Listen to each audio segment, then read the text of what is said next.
the pandemic. What was really interesting is that according to all of these voters that we talked to, all of them were really focused on how to cast their ballots this time around. Remember, the pandemic has added all sorts of challenges to the way we vote in this country, especially here in Pennsylvania. They haven't had this kind of number of absentee ballots before, 3 million sent out. And voters were telling us that they've been very strategic about how to learn about how to vote, how to make sure their ballot counts, how to check off everything that they need to make sure it counts. Interestingly, though, a couple of other themes. We didn't really hear much from voters about the Supreme Court. Remember, heading into this election just a few weeks ago, we were wondering how big of an issue this would be. Voters on both sides really didn't bring it up unless they were prompted. Instead, it was the economy and coronavirus really shaping voters' views here in Pennsylvania. That is interesting to hear about the Supreme Court because, of course, we know that President Trump had really kind of pushed forth his nomination and the Senate's confirmation of Amy Coney Barrett as a conservative justice, yet another appointee of President Trump's assuming a place there on the high court. Well, Caitlin, we know that Florida, of course, is another key state that we are watching tonight. Remind our viewers, why is Florida so critical? That's right. This is always a big battleground, and it's always determined by the slimmest of margins. We were on the ground reporting in South Florida recently following how they are going to conduct this election. And it's actually pretty interesting because I think when everybody thinks of Florida, they think of the 2000 election that went all the way to the Supreme Court. Well, that is a state that has learned from past mistakes. So as we're talking this election season about all of these other states that are trying to ramp up and expand their absentee ballot programs, figure out how to conduct elections in a pandemic, Florida is trying not to be the problem child of this election. We spent some time in Broward County, a key county, and they are able in Florida to start counting and tabulating, processing ballots before election day. And so they say that they will have results. Should say over there 54% of the vote tonight, there for that district. All right, so let's get back to the state of Florida here again. You're looking, here's Pinellas. Let's go back to the totals for the state. 83%. We've seen this number tick up here of the precincts that are reporting. Still waiting on about 1,000 precincts. You can kind of see where we're waiting. This gradient kind of changes. Pinellas County, we can see the white shows you just how many of those precincts have reported. Still waiting on a few in Hillsborough County, over in Polk County. That seems to be inaccurate right now, 0 of 167, but we'll try and get some clarity on that. 106 of 111 up for you guys in Pasco County. That's a pretty big difference right there for Donald Trump in Pasco County. That'd be bigger than Ronald Reagan's back in 1984, if that holds there. Taking a look down here at Sarasota County, 99 of 101 precincts in. You look back, 26,000 in Sarasota County for you guys down there for Donald Trump, 54 to 43.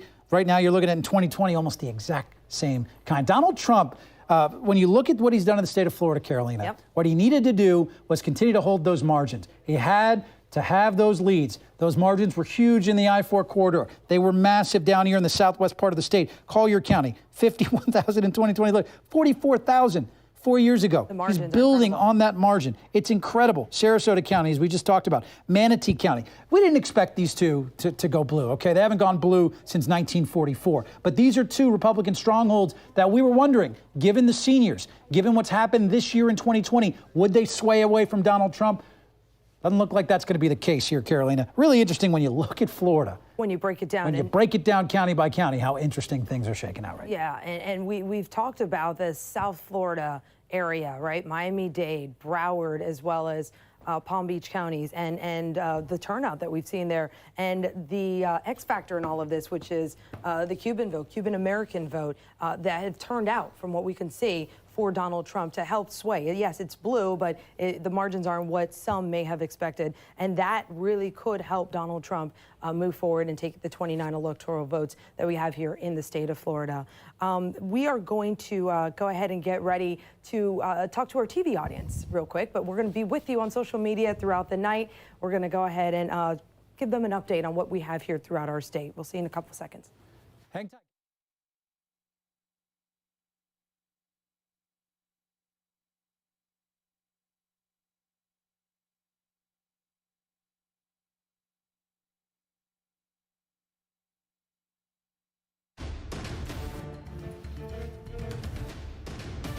Florida, Florida, Florida. All eyes so far early on in this election have been on us here in the Sunshine State. And right now, razor-thin margins. We talked about percentage points, how the state could be decided. It's what it's looking like right now. Welcome here to our coverage. Cutting in to Norah O'Donnell and the national team as they hand off to us for a few minutes here. Ryan Bass alongside my co-anchor Carolina Lead. You can see we're social distancing. We've got a team here that's working to crunch the numbers. We've got some important races to get to as well, Carolina.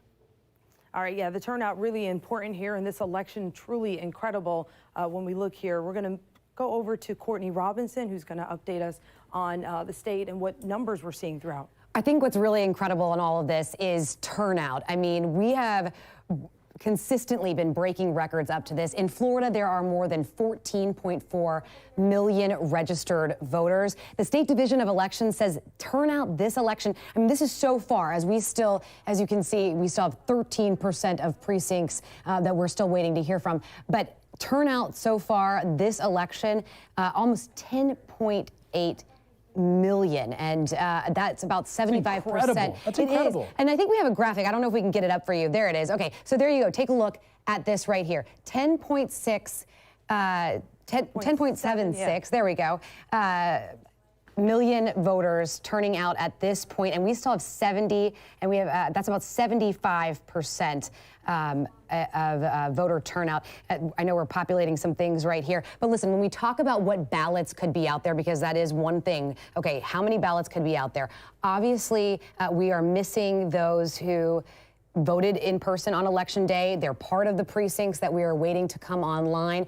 We're missing provisionals that need to be counted. We're missing vote-by-mail ballots that need to be overseas cured. Ballots too, right? Yes, we have the overseas military ballots. And let me talk to you about the vote-by-mail ballots that need to be cured as well as provisionals. Okay, so when we talk about those, we know that, let me give this to you, there you go. When we talk about those, voters have 2 days after the election. So this Thursday at 5 p.m. to cure those. And those military overseas ballots, that's why we have a 10-day period, 10 days for them to get back here to election office. Some important races you want to get to locally? Some of the important races. So let's go to Hillsborough County Sheriff Chad Chronister, the incumbent there with 55% of the vote, taking home a win there tonight. We just heard, we saw a look there at the campaign and some of the excitement there as he took the stage. Pinellas County Sheriff Bob Gualtieri with 67% of the vote, the incumbent yet again, the Republican, taking that race there. We are watching several races with the candidates as well as amendments in our area. Really key amendments that we're looking at, minimum wage, an important one, as voters have to decide that by a 60% margin. Right there with 79% of precincts reporting Amendment 2 to very important amendment there. Yeah, minimum wage gradually would raise that gradually to 2026. And then here we could see District 65, the incumbent able to call that there. As well as Amendment 3, allowing all voters, regardless of their party affiliation, to vote in the primary, 80% of the vote right there. Thank you for joining us here. We're going to send it back to CBS.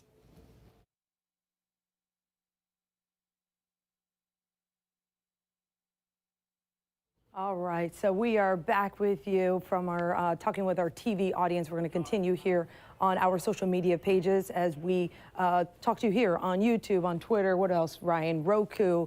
We're everywhere right now. We're everywhere. On our website as well. I keep forgetting. I've heard we had somewhere between, I heard 1.20,000 just on one. 20,000 on one platform. We appreciate you guys watching, by the way. All of you that are showing us some love. Okay.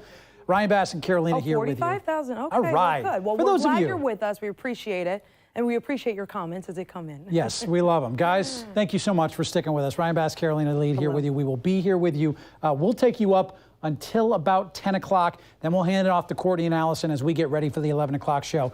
Let's take a look at the electoral map here and give you an update. Right now, the incumbent President Donald Trump with 72 electoral college votes. Again, 270 is what's needed to win the White House.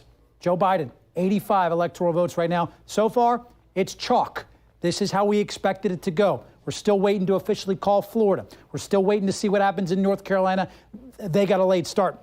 Courtney Robinson from our Vote Squad had talked about a 45-minute delay in counting ballots there from some of their precincts. Arizona, a hotly contested battleground state this year as well. Texas, another new battleground state that we found in 2020. That has changed quite a bit over the years. That's going to be interesting. When you really look at it. Here's the Rust Belt. That's what's going to, this is what, after Florida, guys, this is what people are going to start paying attention to. Pennsylvania, Michigan, and Wisconsin. Especially These are going to be the three. It's pretty telling to see, right? You could tell which states were really vital to each campaign based on where these candidates were and where they ended up. And Joe Biden spent his final day right in Pennsylvania. So we've been seeing. We saw both campaigns a lot both, in Pennsylvania. Right. And then today, Dr. Joe Biden here in our area, as well as Melania Trump, obviously the First Lady, down in South Florida and West Palm Beach, which is where they are residents of. Let's take a look at the map here. We can come back to the SPM. Caroline, if you want to join me over here, because we've been talking together about some of these, unless they need you at that shop. But no, I don't think so. As we talk about some of this, look at the lead. Look at what Donald Trump is building on his lead right now. As we continue to see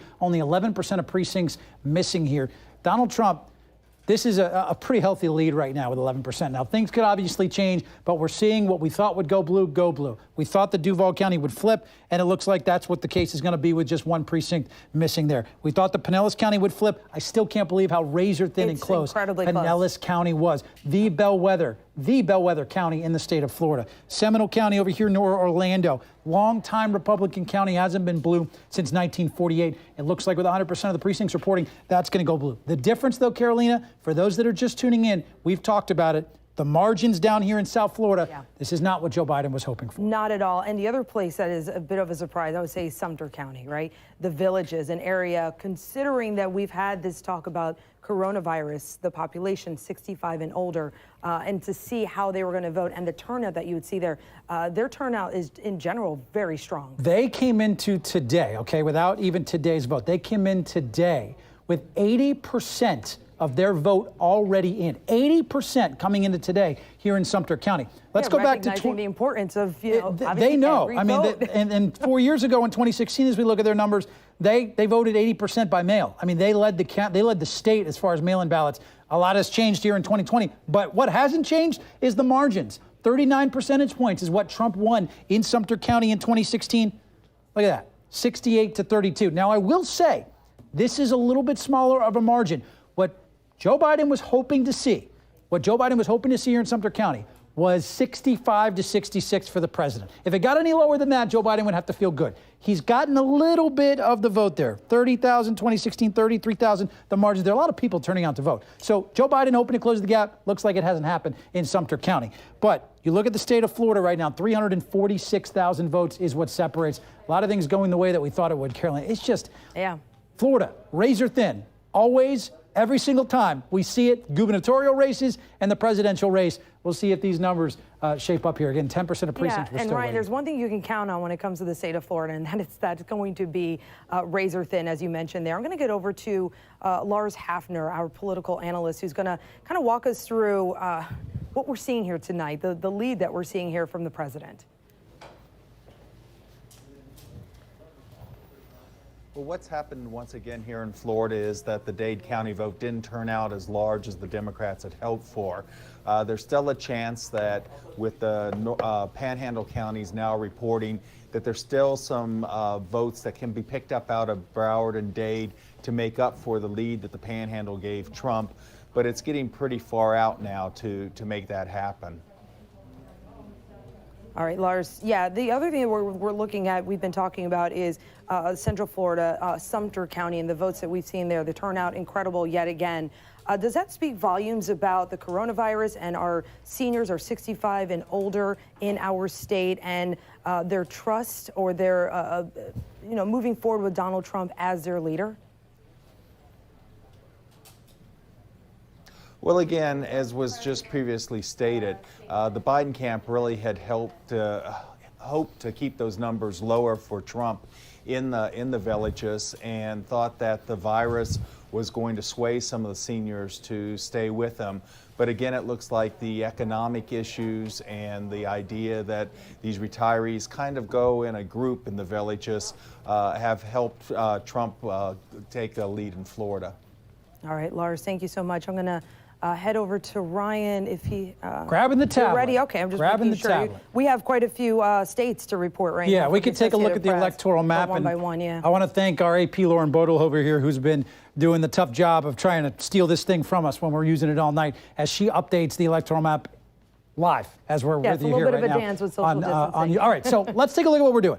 This is still chalk. This is still what we expected. As we update you right now, the incumbent president, Donald Trump, at 94 electoral college votes, needs 176 to get over that hump to 270. Joe Biden right now, 119. The big state, one of the big states that was called, with tied for the third largest electoral college votes in the country, is New York, tied with us. That just went blue to Joe Biden, as we expect that it would go. Let's take a look at 2016 so you can kind of see. This was 2016. This is the map. What helped elect Donald Trump as president was the less than 80,000 votes here in the Rust Belt that put him in the White House. He won Pennsylvania by the closest race in 176 years. He won Michigan by 2 points of a percentage point. He won Wisconsin by 0.7% of a percentage point. These three states right here helped elect Donald Trump. Let's go back to the 2020 map. I don't know if we're updating it here. If Lauren wants to punch something else up here, certainly you can. As we continue to update this electoral college. She's looking down on her. This again is going the way that we certainly expected it. New Mexico going to Biden. We're still waiting on Florida officially. We're still waiting on Georgia, North Carolina. Those three states here in the South will certainly be big. It looks like she's updating the Associated Press, calling Nebraska for President Trump. So that's what we're working on right now. If you remember, in the waning days of the campaign, President Trump went out to the 2nd congressional district in Nebraska. That had traditionally been red. He wanted to keep it red. Looks like he was able to do that in calling the state for Nebraska there. So this is your look at the electoral map. Right now, 94 for Donald Trump, 119 for Joe Biden. Let me step out of the way here so you can get a better look at that. We'll continue to update this as we move along. But this is what your electoral map looks like as of now. Let's go back into Florida. Let's go back and look at Florida. 88%. These precincts reporting keep bouncing up and down between 88 and 90. Yeah. Again, these are unofficial results. I do want to make that clear. And this is how we count them. AP has been doing this 170 years. They're very accurate when it comes to this. Back in 2016, 98%. They were almost perfect in every race of the 7,000 that they call, but they were perfect when it comes to the president and congressional races. We rely on them. They're extremely reliable. What catches your eye, though, Carolina? Because I want to get your thoughts on Florida here. We talked about Dade. We talked about Pinellas and how close that was. Anything else here that catches your eye? Because to me, it's how well the president has done in his adopted home state in expanding on those leads. We know that there was going to be a lot of historic turnout. We saw that 9 million people voted before today. But it's just incredible to see the leads increasing on what he did 4 years ago, that a lot of people in Florida want to reelect Donald Trump as president. It really is a South Florida area that I find incredibly interesting. And then you wonder if part of that is the appeal that he's from there. He's from West Palm Beach. He's from Palm Beach County. So, you know, that you look and wonder if that has influenced that. We obviously know the Cuban-American vote, the Venezuelan vote, those who are looking for law and order and who stand by the president moving forward. So yeah, the margins there have been really interesting to see there. I want to walk you through some of the races that we have, just kind of walk you one by one, especially for those of you who are just joining us right now as we continue our election coverage here on 10 Tampa Bay. We have quite a few to go through. Here's District 14.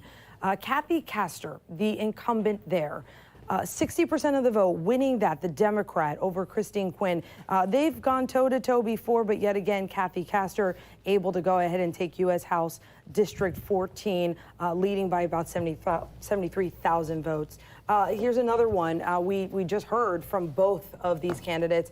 Charlie Crist, the incumbent, taking U.S. House District 13 with 53% of the vote. The Democrat there, this is the area of Pinellas County, south of Dunedin. Anna Paulina Luna, just what, Ryan, 31 years old.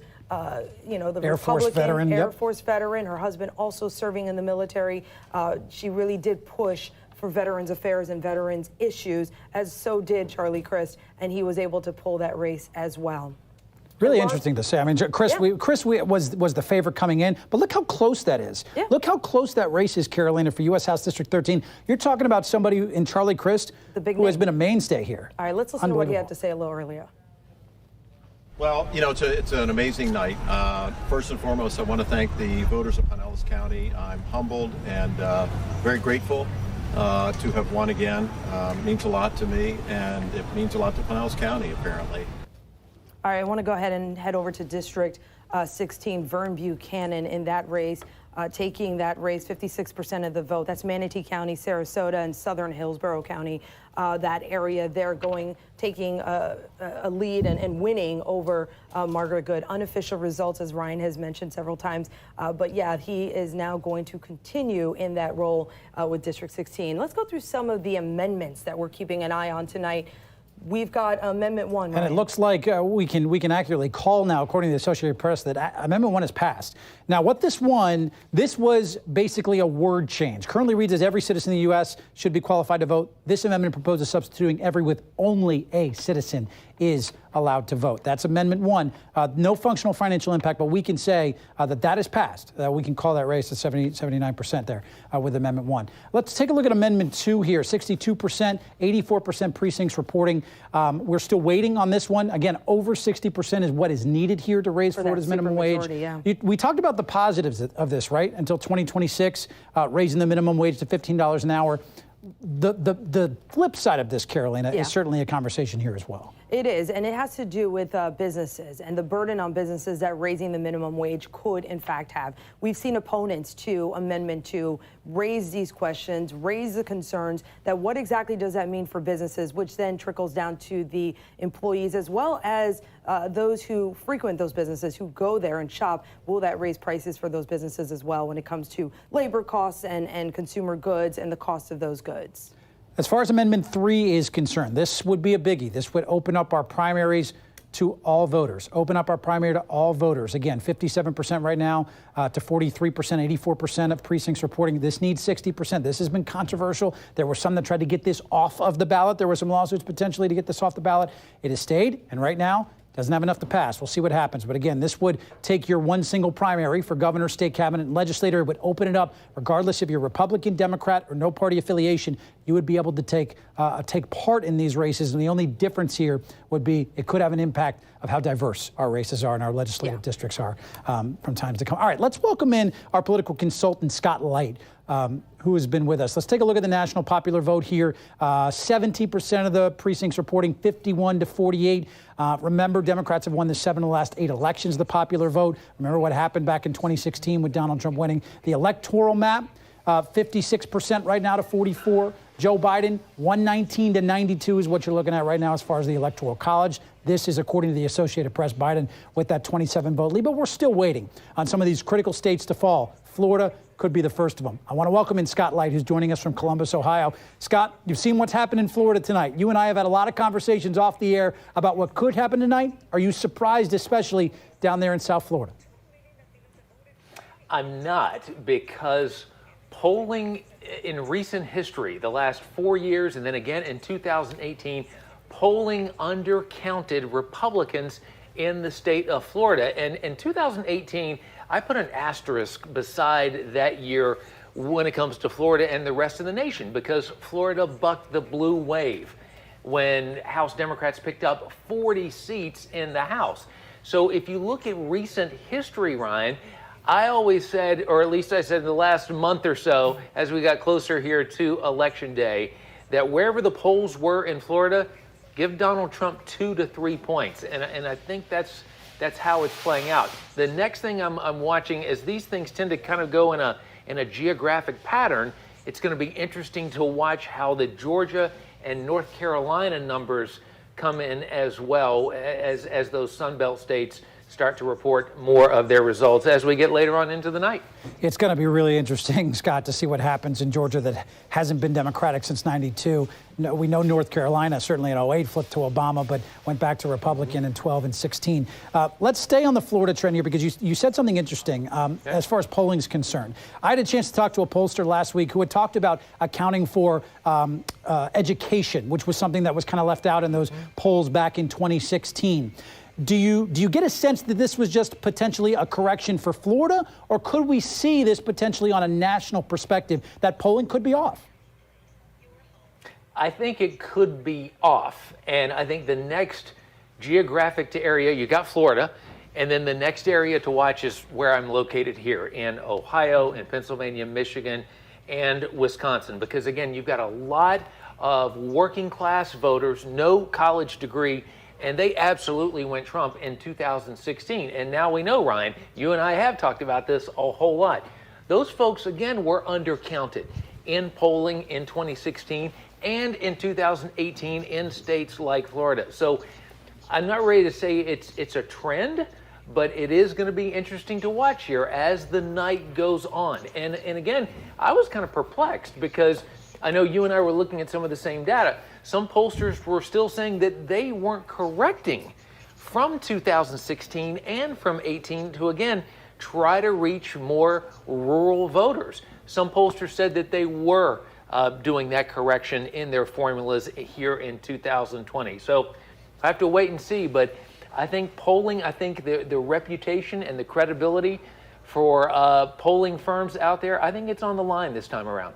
Truly interesting. Scott Light, our political consultant up there in Columbus, Ohio. Scott, thank you. We'll continue to go back to you. I love your insight and love your perspective in another key swing state up there. Amendment 1, we just showed it to you a few minutes ago. I do want to confirm once again that that has passed, which changes basically the wording of Amendment 1 for that citizenship requirement with 79% of the vote. That has passed. So yes, on Amendment 1. Let's come back out here to the electoral map and give you an idea of what we're looking at here.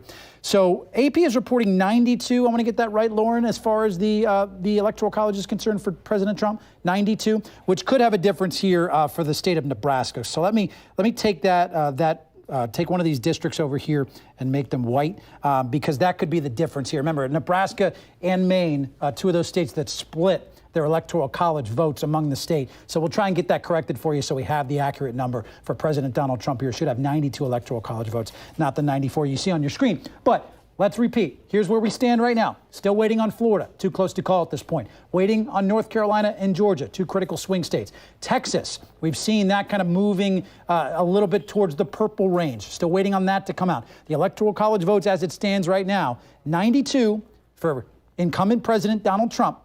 Joe Biden, 119. Still waiting on those to come out right here for the Electoral College. So again, you're looking at 119 to 92 as we await some more of these results. Let's come back out to the map here on the SBAM. I want to show you Florida as we take a little bit closer look at what we're looking at here. All right, so Florida, in this 2020 race, 94% of the precincts are reporting here. I wouldn't be surprised if you start to see some people get an inkling to try and call Florida. We won't do it yet until the Associated Press comes out and confirms that Florida has gone red. But what you're seeing right now is Donald Trump building off his lead. We're still waiting on some of the precincts down here in Dade County, 92%. Broward County, 5%. West Palm Beach, 95%. These are really big Democratic areas. We've seen that in previous elections. That has continued, but the margins are really what has crushed Joe Biden down there in that part of the state. Pinellas, keep looking at that. Looks like that's pretty accurate here. 1,300 votes. Yeah. Pretty unbelievable to see that Pinellas was decided by such a close margin. Over to Hillsborough, 47,000 increased on Hillary Clinton's lead. Some of our other counties up here, Hernando County, up into Citrus County, 38,000. President Donald Trump increasing his lead from 4 years ago. We're waiting to call Florida. 94% of the precincts reporting. We haven't heard any issues as well that have come out. Florida has been a shining star, as Courtney talked about, from Craig Latimer, the Hillsborough County Supervisor of Elections, but still waiting to see what the final vote tally will be here, Carolina. And having all that early voting and that mail-in ballots in some ways helps, right? Because it's not this wave of people on Election Day, but not saying that it's not a very difficult job for those Supervisor of Elections offices in Hillsborough, in Pinellas, obviously throughout the state as they continue to count ballots and get those results out to us. I want to get over to Liz Crawford. Another important thing that we are following right now, of course, is the Hillsborough County School Board. What's going on there? Yeah, good evening, Carolina. Well, you know, Hillsborough County is the 7th largest school district in the country. Massive school district. They've got more than 200,000 students. They've got 24,000 employees. And this number always blows me away. A $3.3 billion budget that they are constantly trying to balance. I want to get to the looks like we lost Liz there, but we might be able to get her back. There she is. Go ahead, Liz. All right, we're good. We're back. The people of Hillsborough County voted for change on their school board, and they voted for educators. I want to walk you through these races. We're going to start with District 1. I spoke with Nadia Combs on the phone a short time ago. She said that Steve Kona, the incumbent, called her to congratulate her. 63% of the vote to Nadia Combs. She is the owner of a tutoring center in District 1. Again, that's the northwest part of the county. And she said that she is so eager to bring some change. She is worried, desperately worried about the morale of the district for parents and students. So she is eager to get on the board and bring some new advocacy to the Hillsborough County School Board. Let's talk about District 3. This was a race between two newcomers because the incumbent, Cindy Stewart, was elected to the clerk of court. So we have this open position here in District 3 between accountant Mitch Thrower and Jessica Vaughn, a substitute teacher. I spoke with Jessica Vaughn on the phone. She said the superintendent called her to congratulate her. She said she is most excited because the makeup of the board is changing and it is reflecting longtime educators. So she too is concerned about the budget, concerned about the coronavirus in schools. She spoke with me about Tallahassee and the role Tallahassee plays on this school board with not enough funding, she says, but also mandating. So they want a lot of control and they don't give a lot of the money. That is according to Jessica Vaughn, who again is eager to bring change to the school board. District 5, Central Tampa, Henry Shake Washington has 55% of the unofficial results here, but all precincts in Hillsborough County now reporting. So that means the incumbent, Tamara Schamberger, 44%. So she's lost her seat to Henry Shake Washington. He's a longtime educator. Last week he told me that in all of his years as an educator, the thing he is most proud of is keeping kids out of the criminal justice system. So again, he has a lot of experience as an educator, and he says his number one priority is figuring out how to safely get kids back into the classroom given the coronavirus pandemic. And finally here, District 7, it's the countywide at-large position. Lynn Gray, this was the tightest race we had. Lynn Gray, the only incumbent to keep her seat. Again, it was clear people wanted change on the Hillsborough County School Board. Lynn Gray, also a longtime educator. She won 53% of the vote, edging Sally Harris, who used to be on the school board between 2014 and 2018. So Lynn Gray keeps her seat. And again, she told me that she too worried about the coronavirus. That's number one. Number two, worried about fiscal management. And those are the two themes across Hillsborough County. I mentioned they have a $3.3 billion budget. Right now, they're trying to make up for a $76 million budget shortfall. So this board is going to have to make very tough decisions in the coming months. There has already been talks about eliminating 400 plus positions, possibly laying off some teachers. So nothing about this job is easy. When you start to think about the business side of a school district, it is complicated and it is full of tough decisions. It's things we often don't think about. We think about the classrooms, the teachers, our kids, but there is a business side to this, and it is very complicated when you think about grants and the role that the state plays. The Department of Education does have their hand in a lot of what we see playing out among our local school districts. So again, just to go over that, the four races here, we had 3 incumbents on the ballot. 2 of them have lost their seat. Lynn Gray, she kept her seat for the countywide position. And the theme tonight, guys, I can't say it enough, just doing the research on these folks and having spoken with them the last couple of weeks, they are educators, they want to see change. And no surprise to any of us, 2 big things that will be on the agenda for a long time: the coronavirus, keeping staff and students safe in Hillsborough County schools, as well as managing the budget crisis. And Liz, as we saw those school board meetings, as they were talking about the mask mandates there, a lot of parents saying, hey, you are up for re-election, those who were upset with some of the decisions there. Let's get to Amendment 6, some of the amendments that we have here. Amendment 6 has to do with tax discounts for spouses of certain deceased veterans who had permanent combat-related disabilities. Right now, you can see right there, that is what overwhelmingly. I mean, 90%. You need just a 60% for the supermajority there. Let's get on to the next amendment here that was on the table that voters had to look at. But again, you see there, Amendment 6. Amendment 2, raising Florida's minimum wage. That too has passed with 61% of the vote there. This has to do with raising the minimum wage to $15 an hour. That would go in increments through 2026. And we've seen debates about that on both sides. Right now, the minimum wage is at $8.56. And so we've seen that there are those on the other side who have argued this would be a burden on businesses. But this has, in fact, passed. And then we're going to look at another amendment, Amendment 3, which I was just told that we are going to hold off on Amendment 3. So we're going to kind of go through that right now because we're still waiting for confirmation on Amendment 3 from the newsroom here, I was just told. Yeah, we're going to continue going through the amendments here. We're going to go to see. But I want to take us back to our TV audience, break into CBS News programming to let our local viewers here in Tampa Bay know what the results are in our area.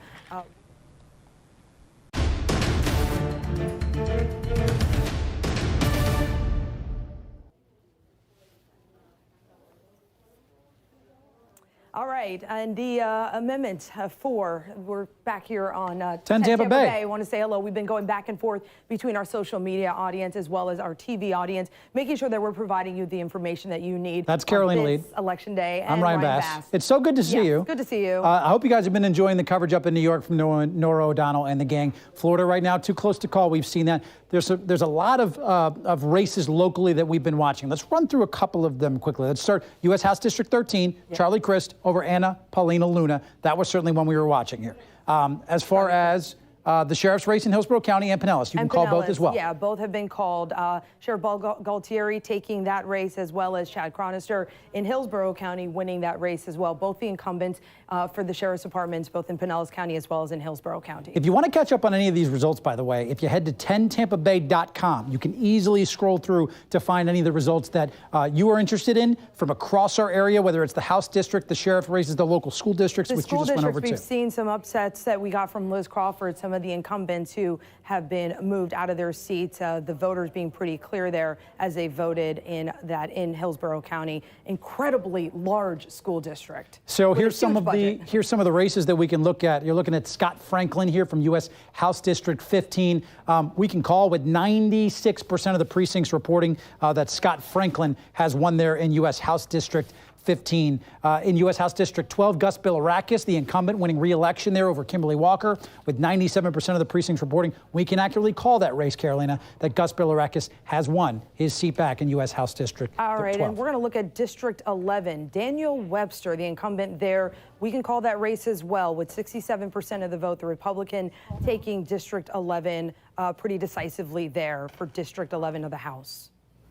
And we're looking at, as we mentioned, District 13. Ryan mentioned that this was a big one. A lot of eyes on this race right here. Anna Paulina Luna putting up a good fight there. The Republican, who only 31 years old, really pushed to try and bring some change and really pushing herself as an independent here, losing here to Charlie Crist, the incumbent, right there with 53% of the vote. That is District 13. Pinellas County, certainly close. Here's District 14. Yep. Yeah, District 14. Again, the incumbent, Kathy Castor, 60% of the vote over Christine Quinn.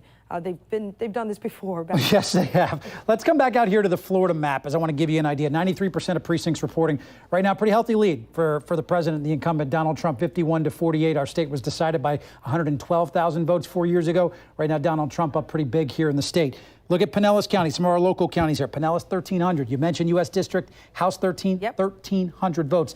Probably an indication of why you saw that race so close. Looking at Hillsborough County, padding that lead here. Some of our other counties, Manatee, Sarasota, Donald Trump, pretty dominant down there. Pasco, Hernando, and Citrus County, dominant there as well for the president. We're going to have this coverage continuing on 10tampabay.com as we continue to follow what happens here in Florida. Come join us on 10 Tampa Bay.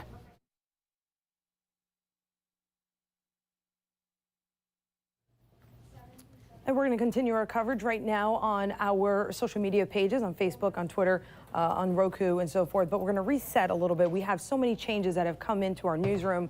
Ryan Bass, of course, still with us. Myself, Carolina Lead.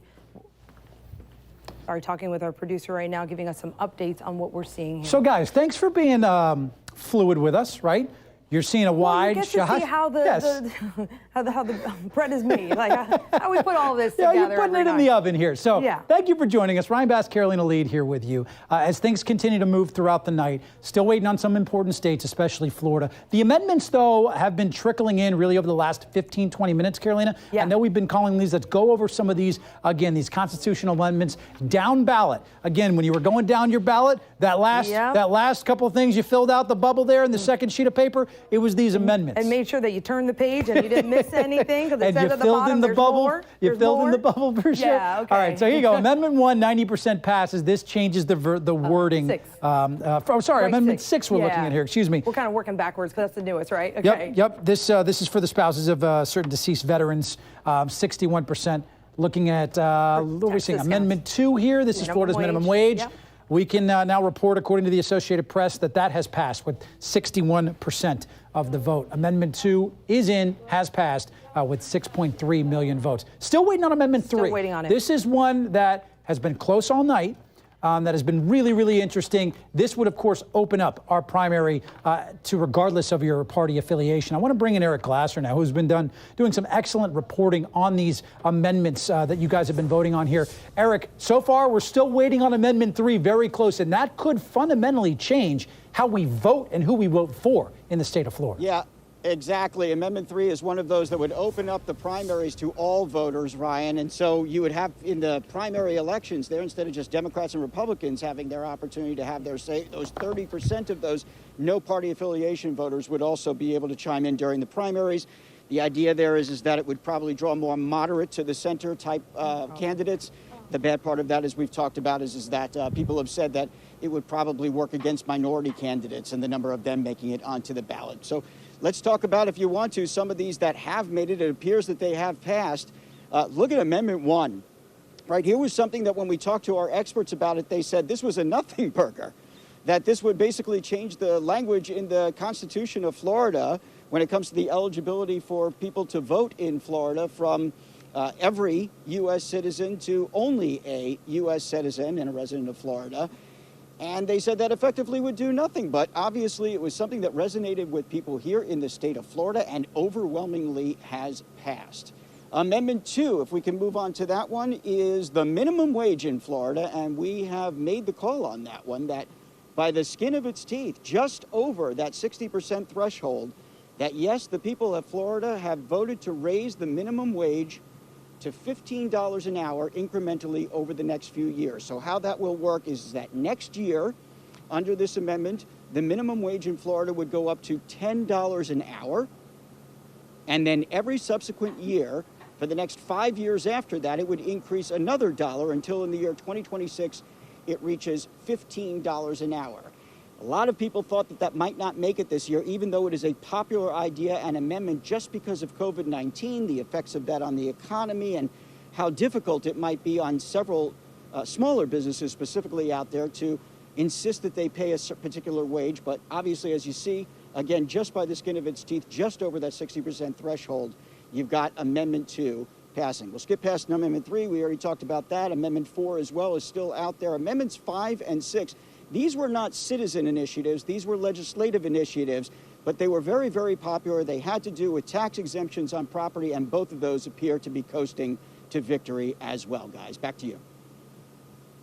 For all of your work following these important amendments here. Again, we're trying to work out some kinks here with this. 92 is the Electoral College votes right now for President Donald Trump. We're waiting to figure out the state of Nebraska, whether it's the congressional districts that have been called or the entire state of Nebraska going for the president. Right now, I zeroed this out. So 92 for President Trump, 122 for Joe Biden. The update now is Joe Biden has taken the District of Columbia's 3 Electoral College votes. This is where we stand right now. Still too close to call in the state of Florida. Razor-thin margins.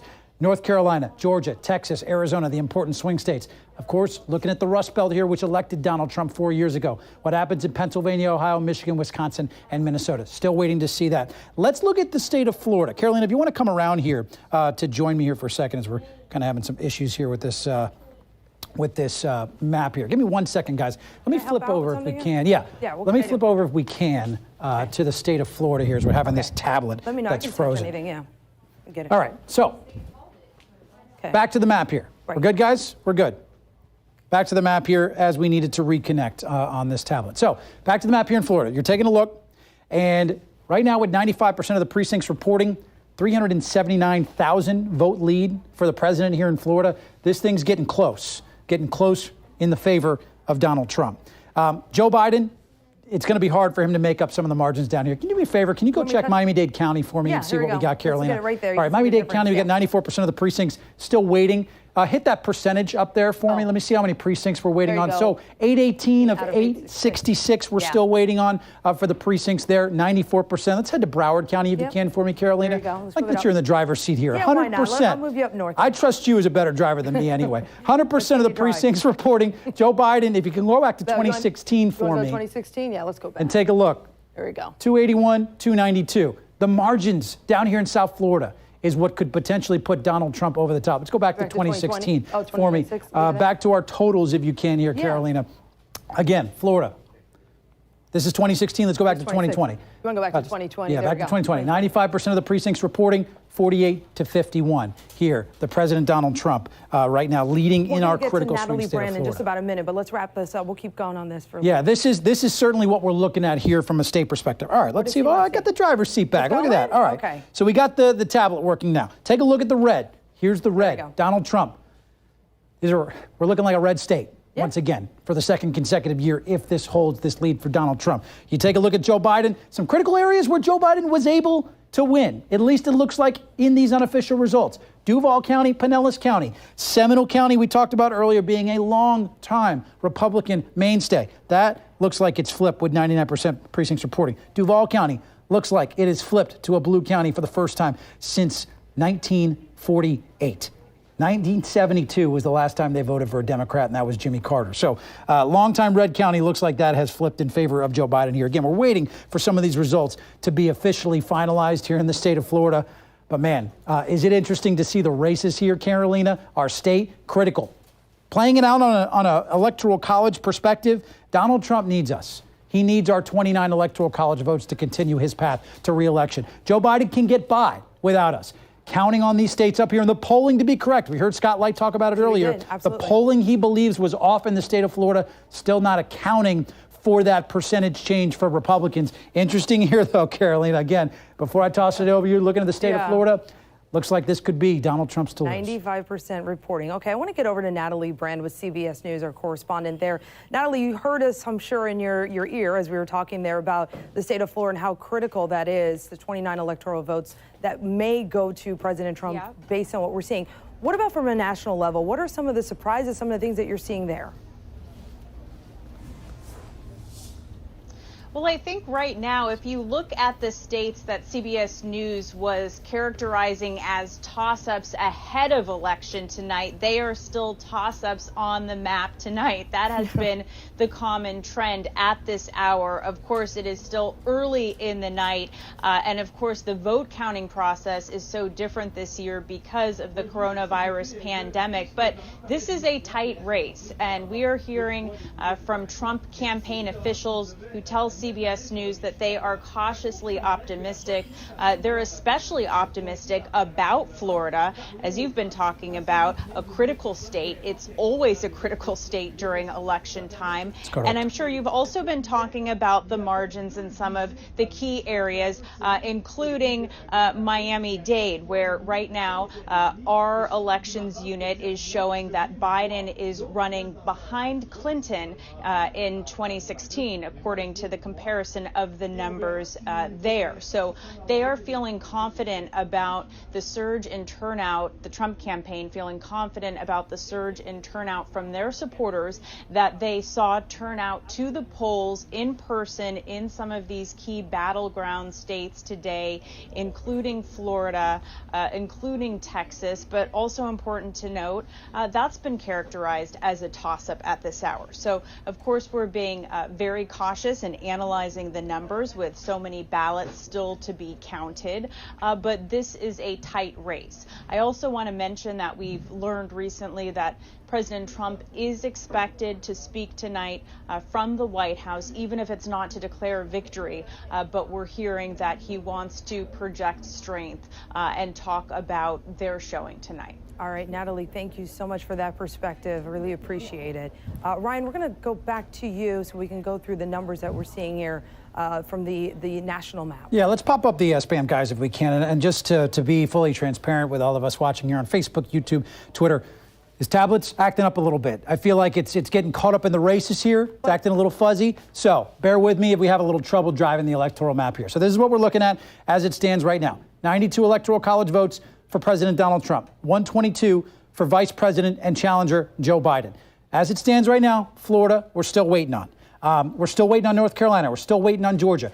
Some historical perspective here as you guys get an update. If Lauren wants to update the map, I see her kind of giving me an indication over here that we could update the map, and it looks like we will. Joe Biden, according to the Associated Press, has won Colorado. Expected to go in his corner in Colorado. He has won down there in Denver, Colorado, and in Colorado in general. 131 is now the electoral college count for Joe Biden.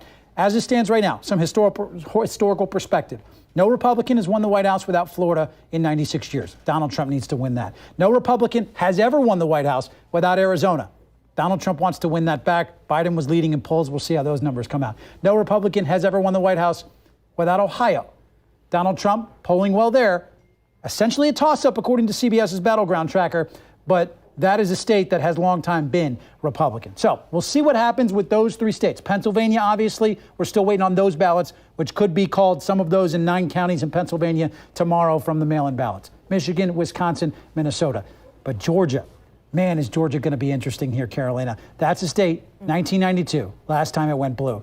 Every indication is, and you saw it from the Biden campaign, Kamala Harris, you saw President Barack Obama in Atlanta just a few days ago. They want to flip Georgia. If they do that, that could be a potential path for Joe Biden to upset and get past Donald Trump in the Electoral College here. So Georgia's one to watch, especially if Florida goes red. Georgia becomes the next one along with North Carolina and Arizona to watch. Hey, Ryan, while you're there, I'm not sure if your tablet is working. What if you added Florida to Donald Trump? What number would we be at, just to give people a perspective? All right, so let's change we would see based on the map right now, just to give you a clue. All right, if it's working for you. So this seems to be the map as it stands. Hang on, let me fix Nebraska in the state here. So it looks like 92 to 131. Let's make sure I got that right. 92 to 131 is what we're standing. So right now, at this point, what we need, Joe Biden needs 139 electoral college votes to get elected. President Trump needs 178. We talked about it going in. The path for Joe Biden was easier to 270 than it was for Donald Trump. Let's say Florida goes red. There you go, 121, and Donald Trump starts to close the gap by 10 electoral college votes. Let's assume he goes and wins Ohio, 2 critical states that's needed, 139 to 131. It comes down to a few states here. Joe Biden is hoping to flip Arizona. If he does that, it's 11 electoral college votes. May not be the same kind of weight that a Pennsylvania, North Carolina, or Michigan has, but that could seriously impact the race here. President Trump doesn't have a lot of margins for error in this race. So you're looking at Arizona is a state they're hoping to flip. Let's go back to the map as it stands right now.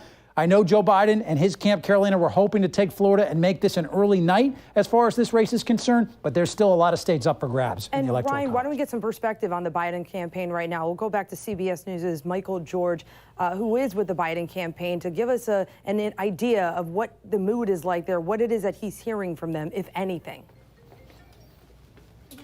Well, cautious optimism is a phrase that we keep hearing from the Biden camp. We know that former Vice President Joe Biden is watching the results at home with his family. Not a lot of campaign staff. He's mostly just with family watching these results, and we do expect to hear from him far, far later tonight as more of these results come in. Now, the Biden camp is saying they are encouraged by turnout results in some key states like Arizona and Georgia, but of course, as we've been hearing, a lot of those key battleground states, we just don't know the outcome yet. And so cautious optimism is the best that the Biden camp will say at this point. They are confident about what they've seen with the poll numbers, but of course they remember what happened in 2016. So it's just a watch and wait mentality right now. We're here at the stage where Joe Biden and Kamala Harris will eventually speak later on tonight. We're told by the campaign that remarks are expected much later, but Joe Biden himself said that he may not speak if there's nothing to report tonight. So again, we're just going to have to see how these states shake out. We know that Joe Biden is closely watching as well. All right, Michael George, really appreciate that. As we wait to see, it makes sense not really talking until we have something, especially considering Pennsylvania. We may not know for quite some time there. We may not know until tomorrow and in the waning days the rest of the week what happens with the Keystone State, which we saw both camps really want very badly. So Hillsborough County and their sheriff's race. Chad Chronister had a lot of backing here. Nikki DiBartolo, obviously married there to the DiBartolo family.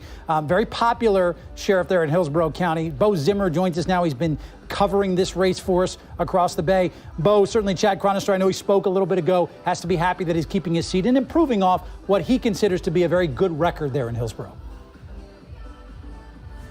Absolutely, Ryan. And I tell you what, it's like a party down here. I mean, the music is thumping. It's like Club Chronister down here. If you're looking for a place to hang out after work, this might be it. I saw Tampa Police Chief Jane Castor down here a little earlier. She might have been checking to see if they were violating any noise ordinances, but seriously, everyone here tonight congratulating the sheriff on his re-election. Officially has been re-elected to another 4 years in office, defeating challengers Gary Pruitt and Ron McMullen, both longtime law enforcement lifers who retired from the Tampa Police Department after distinguished careers. The sheriff was first appointed, as you may remember, by the governor back in 2017 after the surprise retirement of David Gee. He was then elected to finish out Gee's term, but this is actually going to be his first full 4-year term in office. So he's very excited about that and told me he is excited about the future. Bo Zimmer, thank you very much. Yeah, thank you for that. We appreciate it here. All right, guys, so where are we going now? Just want to make sure as we are waiting for races that are too close to call at this point. Still waiting on Florida as we're getting some of these last couple of precincts in our state.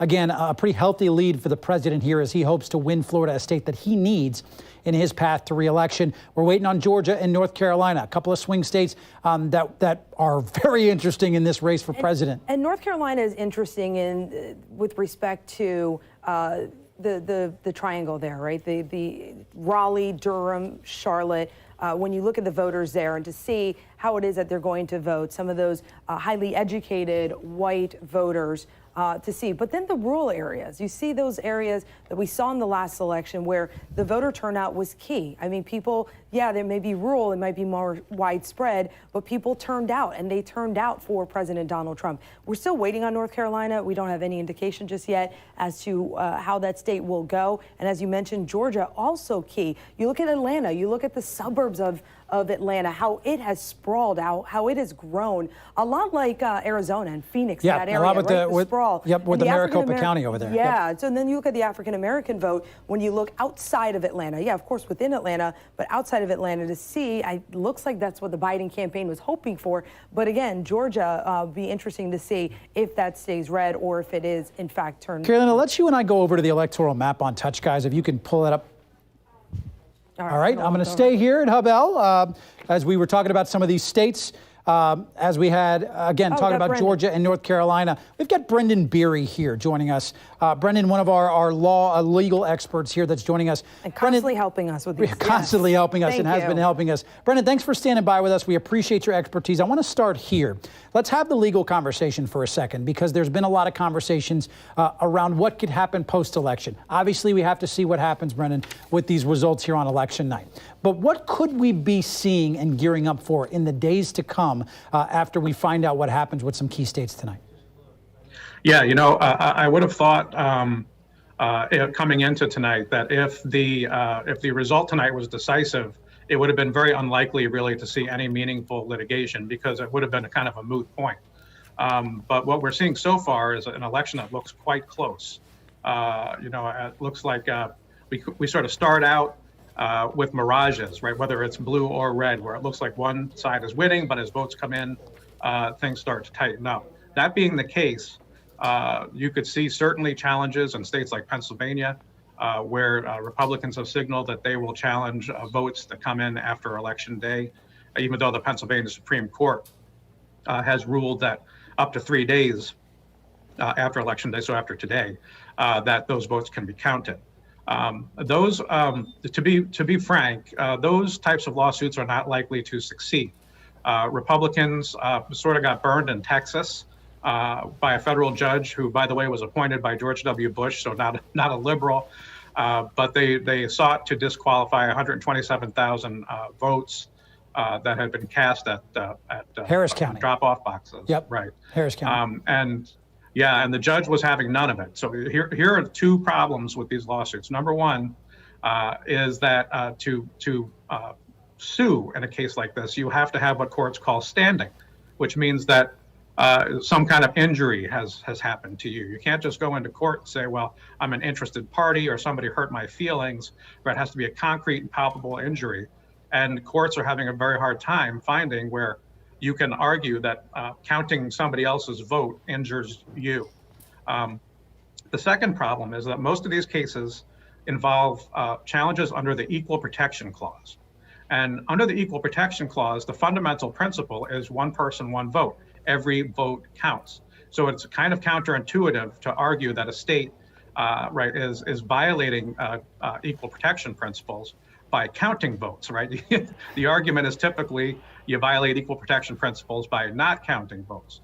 So that's the kind of litigation you're going to see. The claim is going to be that it's an equal protection violation because it dilutes, right? Counting certain votes, which Republicans will say would be in violation of state law, that counting those votes dilutes the value of other votes that were cast properly. So Brendan, I do want to ask you this too. And first of all, unbelievable perspective on what we could see as far as post-election litigation. But there was a claim from the president that all votes needed to be counted on November 3rd, here on election night. Historically, can you give me some perspective? Because it hasn't been how our elections have been run in our history. And it seems like there's no legal standing for those votes that need to be counted. I know you got into a little bit of that, but just to clarify that perspective from the claim of votes need to be counted and those are the only official votes here on November 3rd. Yeah, that is frankly absolutely wrong. States do not certify elections on election night. What happens on election night is that cable news networks, right, and regular news networks and other news outlets call races, right, when they think that it's safe to call it. But that does not mean that all the votes are counted or that the elections are certified on election night. As a matter of fact, that very rarely happens. I mean, there have been so many, just in our lifetimes, or in mine anyway. In the year 2000, we didn't know the winner, right, when I went to bed. In the year 2004, we didn't know. In the year obviously the last election, right, 2016. So vote counting goes on for a long time, and it's going to be going on in particular because there are some states like Michigan and Pennsylvania that didn't allow the counting of votes until this morning or thereabouts. And those are really the two key Rust Belt states, Brendan, that we will be watching for. I really can't thank you enough for your expertise, your legal insight. Please be on standby for the rest of the week because we might need you if things do go a little haywire up there in the Rust Belt. Brendan, thank you so much. We'll check back in with you hopefully a little bit later on tonight. I do want to get over to Carolina because the balance of power in the Senate is a conversation that we've been having going into tonight, and it looks like the Republicans have lost a seat. They have, right? So it was 53 to 47, and now we have Democrat John Hickenlooper, who was the former governor of that state, beating Senator Cory Gardner, the Republican there. So that's why you see here, we have seen that the Democrats have gained a seat here in the U.S. Senate. That's the Colorado seat out there. Colorado, yeah. Yep. Sorry if I said that. But yeah, the Colorado seat there. This was the most vulnerable one of all the seats that were up for grabs, or that could at least change, right? So this has been an upset, but this was, I wouldn't say expected, but it was not unexpected here in the state of Colorado, as we see. But again, you still have Republicans with 52, Democrats with 46, but keep in mind from that 46, you have 2 that vote from independent in the caucuses of the Democratic Party there. And so we still also have those, as I mentioned, the 2 undecided seats. So yeah, right now the Republicans have lost 1 seat in the U.S. Senate, which is, we're going to have to see. There are a couple of other races that we're looking at. We're looking at Maine. We're looking at Arizona, right? Arizona is going to be key. North Carolina seems to be a heated race at this point right now. Yeah, that's another one. So we're keeping an eye on that. Yeah, as for Arizona, right, that's also astronaut Mark Kelly, who's up against Martha McSally there. So there are a few more races, of course, we're keeping an eye on. But right now, we can tell you that Colorado has been able to flip a seat here, giving 1 to the Democrats and the Republicans losing 1. But still, the balance of power still on the Republican side. Truly going to be interesting to see what happens in the balance of power there, especially if there is a Joe Biden win here in this election, if they're able to sway the power and have control of both the Senate and the House. I'll walk over with you, Caroline. Do me a favor. Flip to that state. Let's flip to the state and take a look. Have you hit? Oh, wait, no. Oh, but electoral works too. Yeah. We can look at both of them. So okay. Here's your electoral map looking at 2020, right? Here's where we stand at this point. Colorado, again, you just talked about the Senate race there. That's been called. Virginia's been called. Still waiting on North Carolina, Georgia, Florida. Before we hit our cut in here, for those of us watching on digital, let's go to the state of Florida, and let's take a look. With 97% of our precincts reporting. There you go. It almost looked like it's going to be a long haul here with 3% of those precincts for Joe Biden to try and make a comeback. I don't know where he makes it up at this point. It seems like a lot of these votes are counted. Dade, that 6%, could potentially try and tighten the race here, but we talked about it. Those margins are what's going to be key. Yeah. Go over to Sumter County for me if you can, Carolina, right up here on this. This is Sumter right there. Oh, Sumter. There no, you're Citrus. Citrus, Sumter, 68% to 32%. He increased that lead from 4 years ago. So interesting. Pinellas, this race got even tighter. It was 1,300, even tighter. wasn't it? Even tighter. This race, by the way, back in 2000 was decided by a couple of hundred votes. So interesting here. We're going to cut into programming here, Carolina, right? Yeah, we're going to go back to our TV audience. We'll see you there.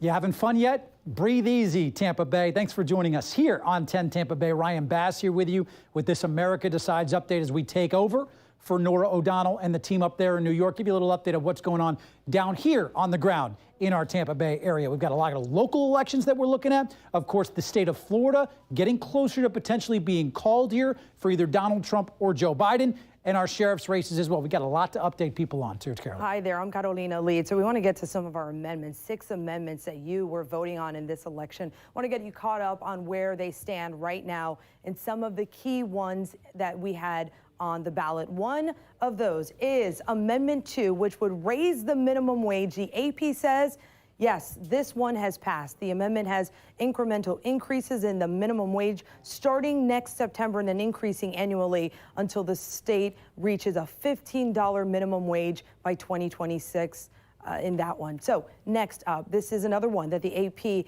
has said has in fact passed. Amendment 5 would change the homestead exemption from 2 to 3 years. Right now, if you move, you have 2 years to go ahead and transfer so that you can get that benefit to save on your home in order to reduce your taxes, your property taxes. So that has been transferred from 2 to 3 years. You could see their voters, 74% saying yes to that homestead exemption. That is amendment number 5 when it comes to tax collection.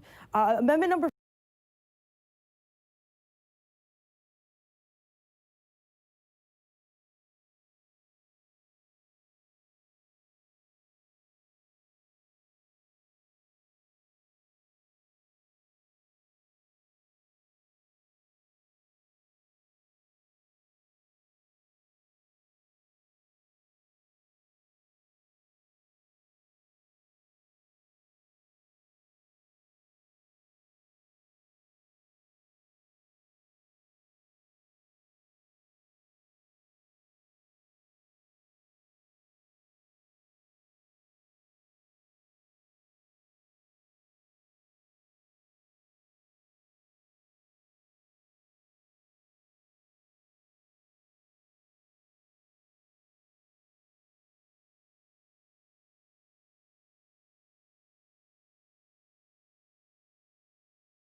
Welcome to us.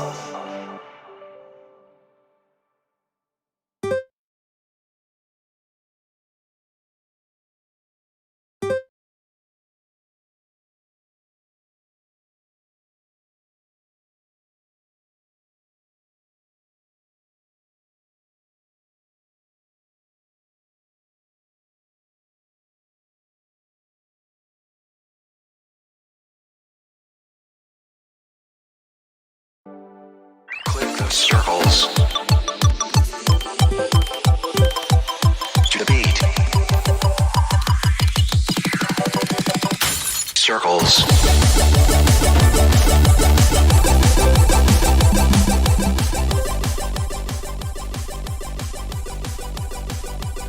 Click.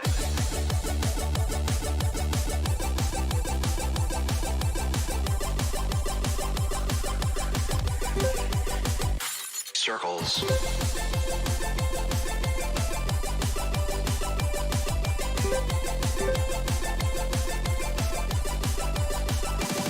Click.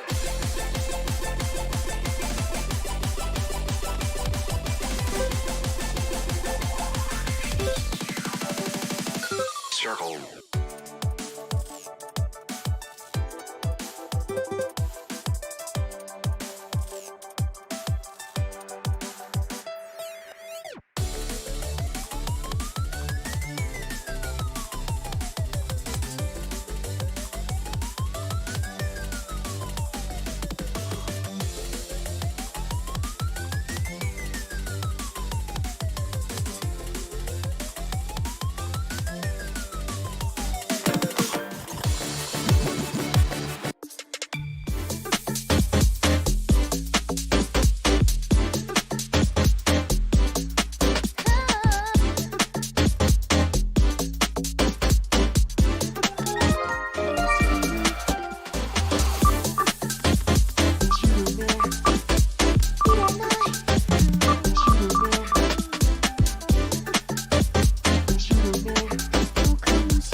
that's afraid to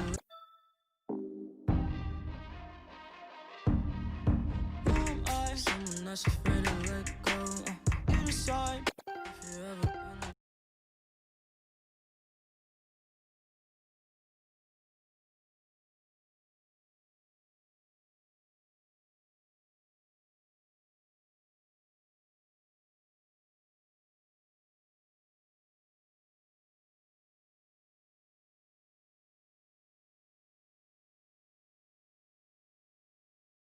been just for you, yeah.